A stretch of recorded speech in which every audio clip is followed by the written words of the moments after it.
I'm from the federal government, and I'm here to help you all today. And it's an honor for me to be here. You're probably wondering what in the world your leadership team was smoking when they asked somebody from my line of work to come here and speak. But a couple years ago, as Kevin told you, I had the great honor of getting command of a destroyer in the Navy.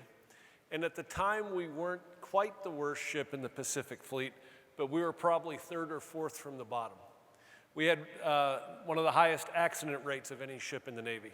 The quarter before I took command of the ship, our retention rate was 8%, meaning we were retaining 8% of the sailors eligible to re-enlist.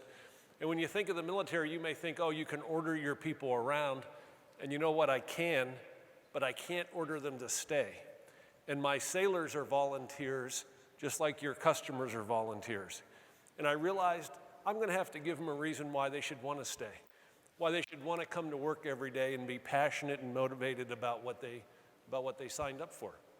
And so I take command of the ship, and I'm thinking about all the things I can't influence. I don't get to choose my missions. I don't get to choose the people I work with. I can't change out anybody on the ship. I've got to play the same hand that's already there.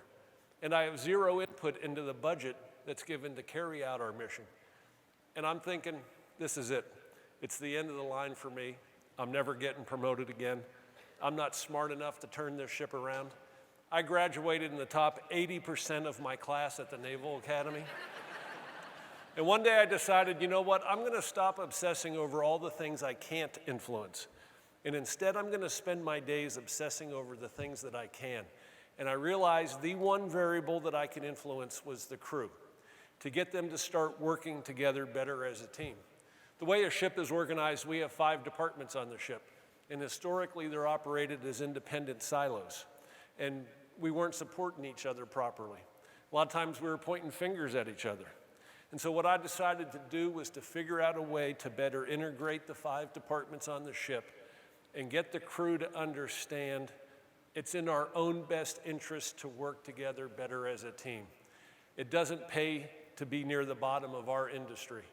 And what I want us to do is to put ourselves in a position to control our own destiny so that if we ever get called into combat, you know, we're gonna be safe.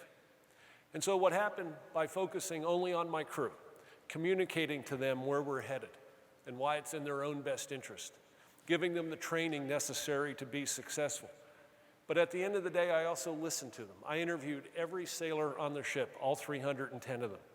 And I tried to treat them with respect and dignity and get them to understand, you know, we're all in this together.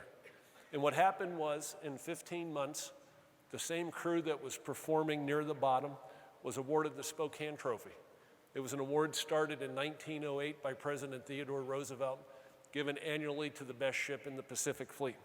In years 3 and 4 after I left the ship, Benfold won the award for best ship in the entire US Navy.